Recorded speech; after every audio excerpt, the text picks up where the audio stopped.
সত্যি শশাঙ্ক বাবু, কপাল বটে আপনার।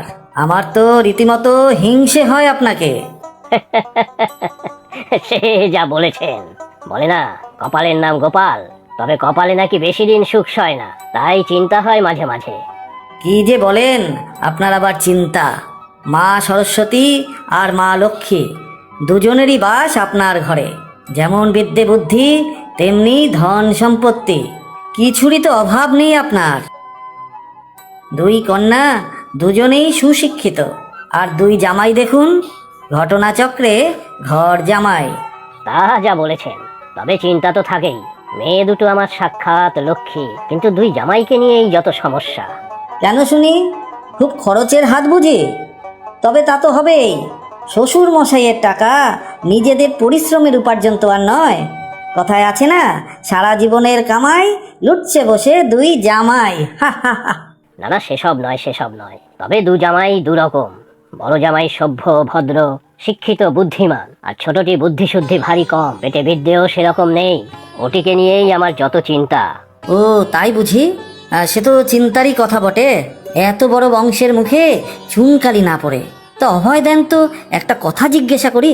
হ্যাঁ, করুন না, কি জানতে চান? তাই ছোট জামাইটি জুটলো কি করে শুনি? সে অনেক কাণ্ড। আমার এক বিধবা পিসি, উনি আমার বাড়িতেই থাকতেন। ওনার শ্বশুর বাড়ির দিকের এক আত্মীয় ছিল বলরাম। বাবা মা মারা যাওয়ায় শেষে পিসির কাছে এসেই থাকতে লাগলো। তাতে অবশ্য আমার কোনো আপত্তি ছিল না। বুড়ি পিসিকেও তো দেখার জন্য একজন লোক দরকার। তাই আপনাদের বাড়িতেই থেকে গেল বলরাম। কিন্তু ঘর জামাই কি করে? সেটাই তো বলছি। দেখতে শুনতে মন্দ নয়, পরিশ্রমী খুব। বাড়ির সবার ফাই ফরমাস হাসি মুখে খেটে বেড়াতো। মনটাও ছিল ভালো। আমার ছোট মেয়ে খুশি, তার মনে ধরে গেল ছেলেটাকে। অগত্যাই। তা ছেলেটা তো মন্দ নয়, আর আমাদের খুশি তো বুদ্ধিমতী মেয়ে। তার পছন্দ কি আর খারাপ হবে? তবে ওই যে বললাম, তার উপর ওই কি বলে, বৈষয়িক বুদ্ধি ভারী কম। এত সহজ সিধা হলে পারিবারিক ব্যবসা কি করে চালাবে, তাই ভাবি। তা আপনি তো আছেনই, শিখিয়ে পড়িয়ে নেবেন আপনার এই ছোট জামাইকে। আচ্ছা চলি আজকে, একটু তাড়া আছে। এই যে মিন্ময় আর বলরাম, তোমরা হলে আমার দুই প্রিয় জামাই। যেহেতু আমার পুত্র সন্তান নেই, তাই আমার ব্যবসাপত্র দেখাশোনার সব দায়িত্ব ভবিষ্যতে কিন্তু তোমাদেরই নিতে হবে। আমরা কেন বাবা? আপনার তো দুই মেয়ে আছে। তারা বিদ্যা দেবীর আরাধনায় মগ্ন, সেটাই ভালো। ওদের আর আমি এদিকে চড়াতে চাইছি না। আপনার আজ্ঞা তো আমার কাছে আদেশ। আপনি বলুন, আমায় কি করতে হবে? সে তো জানি, তোমাকে কোনো দায়িত্ব দিলে তা তুমি বুদ্ধি আর নিষ্ঠার সঙ্গেই পালন করবে। কিন্তু বলরাম, তুমি কি পারবে এসব সামলাতে? বাবা, আমি ব্যবসার ঘোর প্যাঁচ বিশেষ বুঝি না। মৃন্ময় দাদাই দেখুক সব, আমি না হয় গায়ে গতরে খেটে পুষিয়ে দেব। তা তো হয় না বাবা। আমার দুই মেয়েই সমান যোগ্য, তাই চাই দুই জামাইও আমার সমানভাবে যোগ্য হোক। দুজনে মিলে ব্যবসা বাণিজ্য এগিয়ে নিয়ে যাক।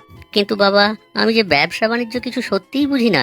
আর সত্যি বলতে কি, সেরকম উৎসাহ নেই। আপনি মাথার উপর আছেন, আর মৃন্ময়দা তো রইলই, ওসব আমি পারবো না। না না, তা বললে চলবে কেন? আমি এখন রয়েছি, কিন্তু সারা জীবন তো আর থাকবো না। আর মৃন্ময় নিজের ব্যবসা সামলাবে, আর তুমি তোমার। আর যতদিন আছি তোমাকে সব শিখিয়ে পড়িয়ে নেব। হ্যাঁ বাবা, আপনি যথার্থই বলেছেন। আপনি আদেশ করুন আমাকে কি করতে হবে, আমি যথাসাধ্য চেষ্টা করব। সে আমি জানি বাবা, সে ভরসা তোমার উপর আমার রয়েছে। আর আমি জানি বলরামও ঠিক পারবে। ও সৎ, পরিশ্রমী। ঠিক আছে বাবা, আপনি যখন বলছেন আমি ঠিক চেষ্টা করব। এই তো, এটাই তো চাই। দেখো, আমার অনেকগুলো ব্যবসার মধ্যে বাজারে যে বড় মুদির দোকান আছে, সেটা বলরামকে দেব। আর ইট বালি সিমেন্টের ব্যবসাটা মৃন্ময়কে। মৃন্ময় বিচক্ষণ বুদ্ধিমান, ও ঠিক সামলে দেবে। আপনি যা বলবেন বাবা। কিন্তু বাবা, আমি কি পারবো? হ্যাঁ, পারবে পারবে। আমি শিখিয়ে দেব। আর তারপর মৃন্ময় তো আছেই, দরকার অদরকারে ওকে পাবে। এই যে হরি, আমার ছোট জামাই বলরাম আজ থেকে ওই দোকানে বসবে। ও এখন থেকে এই দোকানের কর্তা। জি আজ্ঞে কর্তা। আমি মাঝে মাঝে আসবো, দেখে শুনে যাব। আর তোরা তো রইলি, ওকে সব শিখিয়ে দিবি। আপনি চিন্তা করবেন না কর্তা, আমি বলরাম দাদাকে সব শিখিয়ে দেব। বুঝলে বলরাম, এই হরি প্রায় 30 বছর এই দোকানে আছে। তোমার কোনো অসুবিধা হবে না। কিন্তু বাবা, আমি কি পারবো? আমার তো নিজের উপর বিশেষ ভরসা হচ্ছে না। আরে কাজ করতে থাকো, তবেই তো ভরসা বাড়বে নিজের উপর। আর আমি আছি, হরি আছে, অসুবিধা হবে না। মৃন্ময়কে নিয়ে আমার চিন্তা নেই। সে চালাক চতুর ছেলে, ও ঠিক ব্যবসা গুছিয়ে নেবে। কর্তা, আপনি খুব বুদ্ধিমান। কিরকম কয়েক মাসেই ব্যবসা 2 গুণ বাড়িয়ে ফেলেছে। হ্যাঁ, হাল তো আমাকে ধরতেই হতো। বাবার বয়স হয়েছে অনেক, আর কতদিন সব ব্যবসা দেখবেন। আর সত্যি কথা বলতে কি, বাবা বড়ই সোজা সরল মানুষ। এসব ব্যবসা করতে গেলে সোজা বুদ্ধিতে সব হয় না। তা যা বলেছেন কর্তা, বালি সিমেন্টে ভেজাল না মেশালে কি আর এত লাভ হতো? আপনিই পারবেন কর্তা 2 গুণ 3 গুণ ব্যবসা বাড়াতে। তবেই না বছরের শেষে লাভের মুখ দেখবো। চুপ চুপ, আস্তে আস্তে। এসব কথা পাঁচ কান হতে বেশি সময় লাগে না, কেউ জানতে পারলে মুশকিল হবে। আচ্ছা, বাবার চেনা সেই কন্ট্রাক্টর কবে আসবে রে? আসবে, কাল পরশুই আসবে। উনি তো আমাদের সোনার হাঁস। সেই কত বছর ধরে আমাদের থেকে মাল নেয়। ভেজাল জিনিস কিনবেন আর আপনার পকেট ভরাবেন। সত্যি বলরাম দাদা, আপনি আসার পর দোকানের বিক্রি হু করে বেড়েছে। এত ভালো ব্যবহার আপনার সবার সাথে, আর এত পরিশ্রমী আপনি যে ব্যবসা বেড়েই চলেছে। কি যে বলো হরিদা, ব্যবসার আমি কিছুই বুঝি না। তুমি পাশে আছো, শিখিয়ে দিচ্ছ, তাই পারছি। আর গায়ে গতরে খাটা আমার অভ্যাস আছে। আচ্ছা, আজ শহরে একটু যাব আমি। কিছু জিনিসের অর্ডার দেওয়া আছে, নিয়ে আসতে হবে। তুমি এদিকটা একটু সামলে নিও। হ্যাঁ হ্যাঁ দাদা, আপনি নিশ্চিন্তে যান।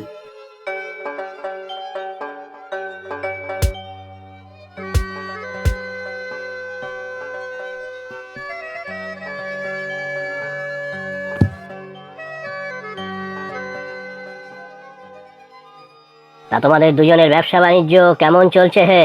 আপনার আশীর্বাদে ভালোই বাবা। এই কদিনেই অনেক টাকার মুনাফাও হয়েছে। আর বলরাম, তুমি?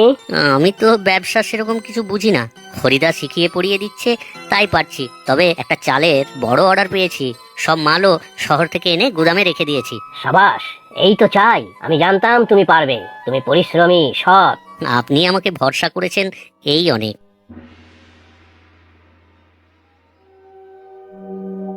আপনাকে বড় অস্থির লাগছে কর্তা। ওই বলরাম বেটা এই কদিনে দোকানে বসেই মুনাফা করবে, তা তো হতে দেওয়া যায় না। কি যোগ্যতা আছে ওর? একটা মূর্খ। কোথায় ভেবেছিলাম বেটা ব্যবসাটা ডোবাবে, আর আমি বাবার মাথায় হাত বুলিয়ে সব ব্যবসাগুলো নিয়ে নেব। কিন্তু সেটা আর হচ্ছে কই। একটা উপায় বলবো কর্তা। কি উপায়? এই দেখুন কর্তা, এটা কিসের চাবি? এটা ওই দোকানের গোডাউনের চাবি। ওর কাছে এলো কি করে? আগে তো কর্তা আমি ওই দোকানেই বসতাম, একটু আধটু হাত সাফাই করতাম। ওই হরি বুড়োটা বড় কর্তার কানে কি যে ফুসমন্তর দিল, বড় কর্তা আমাকে এই দোকানে পাঠিয়ে দিল। সুযোগ বুঝে চাবিটার একটা নকল করে রেখেছিলাম, যদি কখনো কাজে লাগে। বাহ বাহ, তুই তো বড় কাজের ছেলে। না, তোর মাইনেটা আবার বাড়িয়ে দিতেই হবে। তাহলে কর্তা আজ রাতেই মালগুলো সরিয়ে ফেলতে হবে। ছি ছি ছি বলরাম বাবু, আজ এইভাবে আপনি আমাকে বিপদে ফেললেন। ছি ছি, এখন কি করব আমি? কি হয়েছে? এত চিৎকার চেঁচামেচি কেন? এই যে শশাঙ্ক বাবু, আপনি এসেছেন ভালোই হয়েছে। এ কি অন্যায় বলুন তো? আজ আমার বাড়িতে অনুষ্ঠান, প্রচুর লোক খাবে, তাই আগেভাগে সব চালের বায়না করে রাখলাম, আগাম টাকাও দিলাম। আর আজ মাল নিতে এসে শুনছি মাল নেই। এসব কি শুনছি বলরাম? উনি কি বলছেন? সব মাল আমি নিচে শহর থেকে নিয়ে এসে গুদামে ভরেছি। আজ দেখছি বস্তাগুলো গায়েব। সে কি, বস্তার তো আর পাখা নেই যে উড়ে যাবে নিজে থেকে। এখন কি বিপদটা হলো বলুন দেখি আমার? এতদিনের খদ্দের আমি, আর আমার সাথে এই ব্যবহার! ছি ছি ছি, আপনার দোকানে আর কখনো আসবো না শশাঙ্ক বাবু। ছি ছি বলরাম, তোমাকে ভরসা করাই আমার ভুল হয়েছে। আমার এত বছরের দোকানে আজ বদনাম হলো। ছি। আজ ওই বলরাম ছোকরার উচিত শিক্ষা হয়েছে। এবার বাবা ওই ব্যবসাটাও আমাকেই দিয়ে দেবে। আজ খুব চটেছেন ওর উপর। যা বলেছেন কর্তা, আপনার বুদ্ধির তুলনা নেই।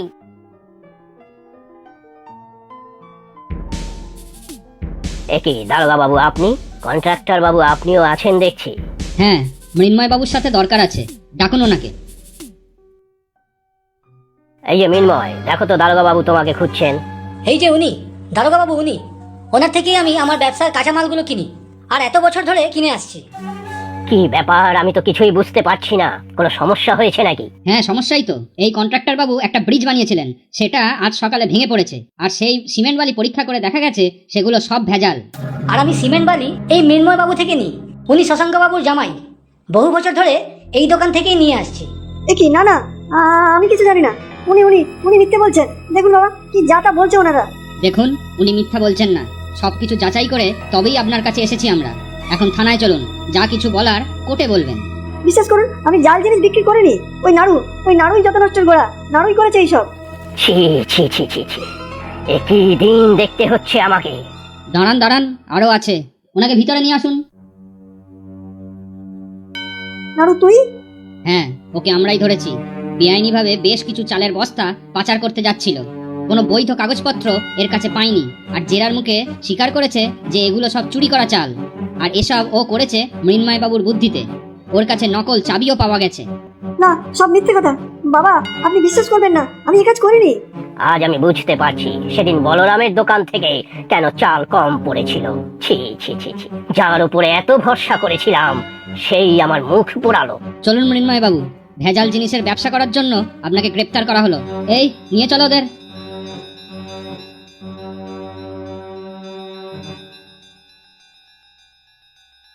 বাবা, আপনি ভেঙে পড়বেন না, হয়তো কোথাও ভুল বোঝাবুঝি হচ্ছে। আমি এখনই থানায় যাচ্ছি। আমি মৃন্ময়কে বিশ্বাস ভরসা করতাম সব থেকে বেশি, সেটাই আমার কাল হলো। আমার বিশ্বাসের সুযোগ নিয়েও এমন কাজ করলো। আর বলরাম, তোমাকে না জেনে সেদিন কত বকাঝকা করেছি।